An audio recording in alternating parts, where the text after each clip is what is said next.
freedom fighters, welcome to Bali.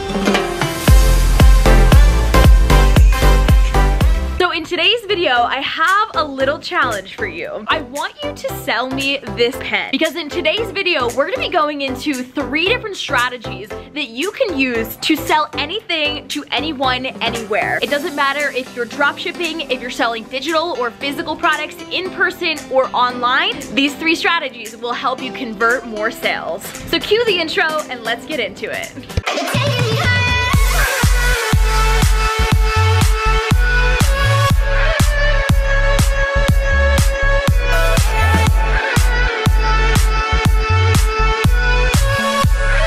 All right, freedom fighters. So strategy number 1, people do not buy because of logic. People buy because of emotion and they justify it with logic. So I want you to think about something that you want to buy. Ask yourself, why do you want to buy it? And I really want you to dig deep here. If you start to pull back all of the layers of the buying process, you'll start to find that at the very bottom layer that we make purchases completely based on emotion. So maybe you want to buy a new car, you want to buy a new suit, you want to buy a watch, you want to buy a vacation to Bali or a plane ticket to a remote destination. The reasons we buy things are not just based on us wanting that material item. There's something that's pushing us to pull out our credit cards and actually pull the trigger on that item. So when we start to dig a little bit deeper into the sales process, we'll find the real core value of the reason why people decide to buy something. Maybe someone buys it based off of greed because they want to have the hottest, most expensive item and their ego is just feeding off of having this luxury item. Maybe they need to take a vacation because they have been so stressed that they absolutely have to escape that 9 to 5. They need to get away for a little bit. Maybe they have a fear of loss, so they buy that $300 concert ticket because they don't want to miss out on a weekend with their friends. Maybe they buy a certain brand because it empowers them. It makes them a part of something bigger than just the item itself. Whatever the reason is, it's usually based on emotion when you really get to the core reason as to why someone buys anything. So whenever you're selling something, you need to ask yourself this question. Are you selling based on emotion? Are you pushing these emotional hotspots and making people actually feel something about your product or your service that you're selling? Or are you just selling features of an item? And this is really important because, again, people do not buy because of logic. They buy because of emotion and they justify their decision with logic. So when we're selling something, we need to be pressing those emotional triggers. And in order to do that, we need to get to the core value and find out the reason and the emotion that our product attaches to so that we can center our marketing, center our sales pitch or whatever it is around that emotion instead of just the features of the item. So the question is, what am I buying?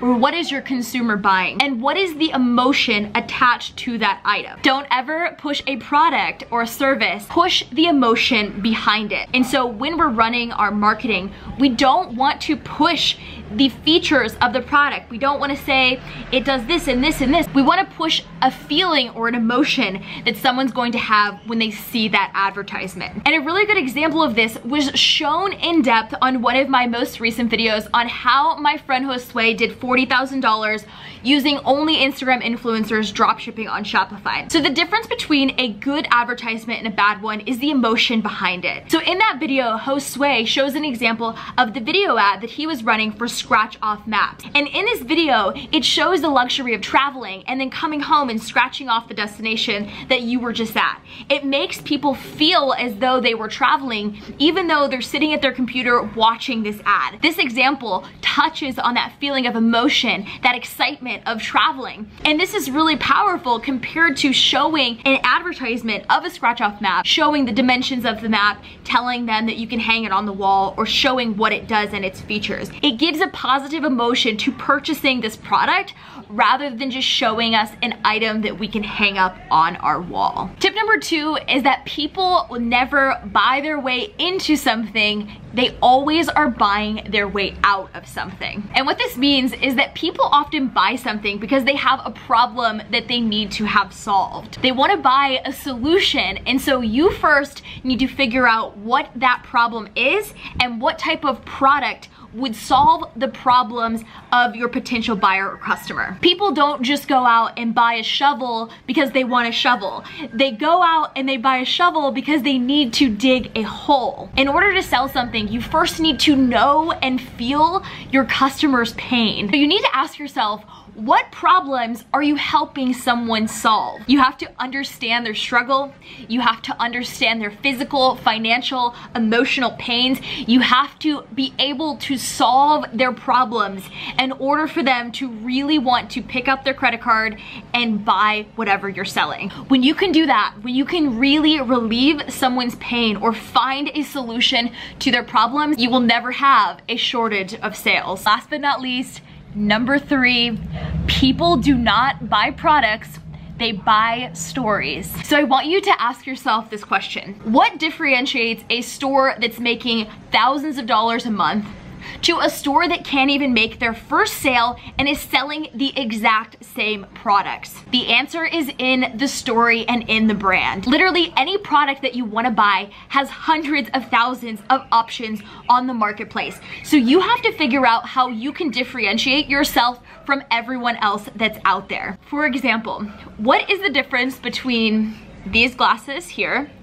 that I bought in Bangkok for $6 on the street and these Ralph Lauren frames that I got in Venice Beach for $300? Both pairs of glasses do the exact same thing. They're both frames, they both help me see, they both make me look smart, and they literally have the exact same function, except for one was $6 and the other was $300. It's all perceived value. Both of these glasses were made in China. They're both plastic frames. They're the exact same frame other than the style and the brand and story behind them. There's power in branding and there's power in perception. Ralph Lauren has done an incredible job at branding themselves as an expensive quality company, whereas these glasses were just bought at a random booth on the street. So as soon as Ralph Lauren attached a logo, they attached a brand to this exact same pair of frames, the glasses increased in perception and they increased in value in sales. So I want you to think about how you can inject stories into everything that you do and everything that you're selling. So maybe that's how you got started or what exactly you do.